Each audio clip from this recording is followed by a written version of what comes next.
are rolling. All right. Hi, Miss Sequoia. How are you doing today? I'm doing good. How about yourself? Doing great. Awesome. Feeling excited to do these interviews today. Yeah, Get it's to fun. learn more about y'all, because I got to talk to you guys a little bit, but now we kind of get a little bit more in depth. Definitely. Cool. So let's start it off. Tell the people a little bit about yourself and why you got into fashion. Yeah, my name is Sequoia Soul. I run a business called ArtEyeChoke. And I've always been making clothes and like random things in my room. My mom always says that I would like fall asleep with like glitter all over the carpet. So that's kind of been my journey forever. And I've also always been using repurposed materials. I like trash. There's so much you can create with trash, things that other people throw away. Yeah, for sure. I mean, one man's trash, another man's treasure, right? They got it. And you made it even beautiful. Yep, more there beautiful. we got it. Yep. So how did you get the name ArtEyeChoke? That's a story. Okay, so I'll try to like sum it up shortly, but in the end, I really love artichokes. Okay. So that was like the full circle of like ArtEyeChoke, because it's kind of like, comes together as like the full artichoke. Then we got art, we break it up. Art, I'm an artist, boom, there's the art. I've always been fascinated with eyes. I actually worked at an eye clinic for a hot second. Thought I might want to pursue that. Wasn't for me. But I've always been drawing eyes, I've always been looking at eyes, so like that's definitely part of my creative process. And then you add the choke on the end and it just talks to like the world being choked out by all the trash and like fast fashion and how terrible that is. And so we put it all together and we get ArtEyeChoke, which is one of my favorite vegetables. Wow, glad it all worked out, huh? Yeah. Also, like you can peel back the layers of like an artichoke and like it's kind of wild because when you get to the center, it's like really hairy, which is like, have you ever eaten an artichoke? I mean, yeah, I have it when they're like soaked in oil, but never. No? Like... Oh, okay. So you've never had like a fresh like artichoke? No, never. Okay, well it's hairy in the center. Okay. Like legit hair. You're gonna have to go get one and like check it out. Yeah. So it's legit hairy in the center, but then you scoop out the hair and it's like the best part. It's the heart of the artichoke, which is the best part. So I think that has a lot of metaphor in it, if you will. Yeah, I definitely hear a lot of like what is it, artichoke hearts, stuff like that. Yep, because that's the most tastiest part. Okay, that's good to know. Yeah, gotta try it out. So how would you best describe like your aesthetic for your clothing? Ooh, that's always a hard one for me because I'm kind of all over the place. And I've always had a hard time with that question because I don't want to stick to just one aesthetic. Yeah. And so when I've been building a brand, I'm like, okay, who am I? What am I? Like, what do I want to put out there? And the thing that always connects everything is the repurposed, the recycled, the material that I'm using. So like I might make an outfit that like reads very punk, or I might make an outfit that reads very hippie, but in the end they're all made out of repurposed materials. And that's kind of what draws them all together. Okay. And so where did you draw inspiration from? Trash. Okay. I love me some trash. I like to play and like think about a material's past. And what it used to be and what it could be in the future, and really like pay homage to a material's past and give it a new life. Nice. Yeah. I like that. Yeah, keep it living, keep it out of the garbage, you know? Right. Yeah. So you kind of went over the next question, which was like, your creative process. Yeah, I try to use as much of the material as I possibly can. And so even when I'm like cutting patterns, because like that's very wasteful as well. I don't know if you know anything about like the waste that the fashion industry puts out. It's absolutely insane. But just by cutting a pattern, like you have all that offcuts. So I really try to like cut things in a certain way where I use all of the materials. And even when I'm making like jewelry as well, if I have like a sheet of metal, I cut things in a way that things aren't the same on either side, so that way I can use all the materials. And so like asymmetry is really fun to play with, and yeah, I really try to work that in. Yeah, I say, 'cause most people think about like art and beauty as more like symmetry, so the asymmetric of it is an interesting take. Yeah, I mean right here's like two different things going on. Yeah, and it looks good too, and I like how it's still like the colors still match as well. So yeah, exactly. Yeah, you can make it match but not match. Yeah. Two things can be true at once. That is true. Very true. Yeah. I say. So for the show itself, again, without giving out too much insider information, what are you excited to be showcasing? I'm gonna be making more of these skirts. This one is my personal one. Actually, the one I was wearing today, somebody literally bought it off me, which was wild. I've never had that happen before, but I'm Hey, here for it. I'm here for it. Yeah. So I put this one on in my shop.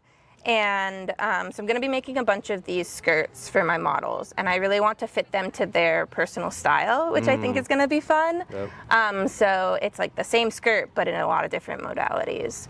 And then I'm going to be making some of these tops that I make that I call My Eyes Are Down Here. And they're just eyeballs on the tits. It's just great. Okay. It's just funny. It's unique. I use lots of scraps to make the eyeballs, and so that's kind of what I got going on for that. And of course I'll make earrings that match, because, you know. Right, right, okay.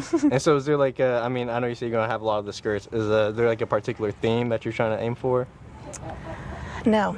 No. I mean, it's gonna all match, because it's skirts and the tops have eyeballs on them, so it's all gonna like go together. But I guess the theme is just, you know, be who you are and wear something fun and feel confident in it, and yeah.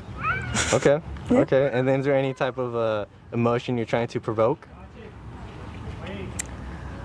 I think a lot of people have said this throughout the interviews today, of just like, you know, being who you are and like being confident in who you are and wearing things that make you feel happy and comfortable and unique. And so I think that's a really great theme that I've been hearing, and I'm gonna jump on that boat. Hey, that works. You know, again, that originality is everything. Yeah. I feel like when it comes to clothing, you know, a lot of people just kind of remake the same things over and over again. It's kind of like, I get it. It's kind of like, you know, the trends, but like, I don't know, when it comes to art, I mean, the way I see clothing is an art form, so it's always about originality and self-expression. Yeah, and like using repurposed materials, like everything is one of a kind, because every material is, you know, one of a kind. You're not just mass producing the same thing. For sure, for sure. Yeah. And then, so throughout your fashion design journey, what has been like one nostalgic moment? I was actually in a fashion show once when I was a kid. I think I was like 16. I grew up on an island on Kauai, and we had this like fashion show that like the community came together, kind of similar actually, and like there was a lot of different sections where like you could be a model, you could be a designer, we had like hair and makeup, and it was really cool because that hadn't happened on my island before. And so we all got together, and I made outfits out of ties, neckties. They were really cool. One of them, no idea where it went. It went missing. I never got it back, which was a shame. One of them I still do have. But that day I made a top out of, you know, like clothes hangers. You know how they have that white, the old ones, like a white tube on it, on the metal. So I took all those. I don't know where I got all those. I had them for some reason. I collect trash, as we said. And I made them into a top, into like a corset. And I wore that. And the people who were there were like, you should walk in the show. And I was like, no, like I just designed the things. They're like, no, you should walk in the show. And so I did. And like, it was really fun, and it was really cute, and it was a great memory. Okay, I love that. Yeah. And then on the flip side, what has been some issues that you ran into that you had to overcome? Oh man, so many. I've started and stopped this business so many times. It was under a different name before, and then I changed the name, and I've started, I've stopped. I said, yes, I'm gonna do it. No, I'm not gonna do it. I don't know what I'm doing. And that's all tied up with mental health as well. And, you know, just like pushing through that and being like, no, like this is my dream. This is what I wanna do. This is what I'm gonna do. And like, we're just gonna keep going, you know? And there will still be times where I'm like, oh my God, what am I doing? Yesterday I was like, what's my point? What's my purpose, you know? But like, just take it day by day. When you're having one of those days, just be like, this is how it is, and keep going forward. Okay. Yeah. Love that. And so again, I think that kind of answers the next question. What would be some advice you'd give to someone starting fashion? Yeah, I would say just like, you know, keep with it, and it will evolve as you go. And I think a big thing for me is like, as I was saying, like on a bad day, like take it as an L, you know, like take it as a bad day and then restart, you know, or even halfway through the day, you're going to be like, you know what, I'm going to restart this day. Today kind of sucks. And we're going to say goodbye to that day. Let's start with another day in the middle of the day. Like, why not restart, you know? Is there any sort of like a method you use to restart or reset? Getting in water really helps. Since I grew up around an island, I love jumping in some water, or honestly eating. A lot of times when you're not having a great day, I find that I just haven't eaten enough. Yeah. So taking a break, taking a snack, just getting your mind off of whatever is going on. Also, like doing something like mundane. So like if you're not feeling creative, like work on those things. Like you have to sew like a bunch of straight lines. Like just sew the things that there's no creativity involved. It's just like the method of you gotta sew the straight line to make the garment, you know? Do those things, because the next day maybe you are feeling more creative and then you can do something else. There you go. Yeah. I'm saying, I can see that being a little meditative activity as well. You know, kind of just zone out, kind of just like hear the machine, feel the machine, kind of just push in.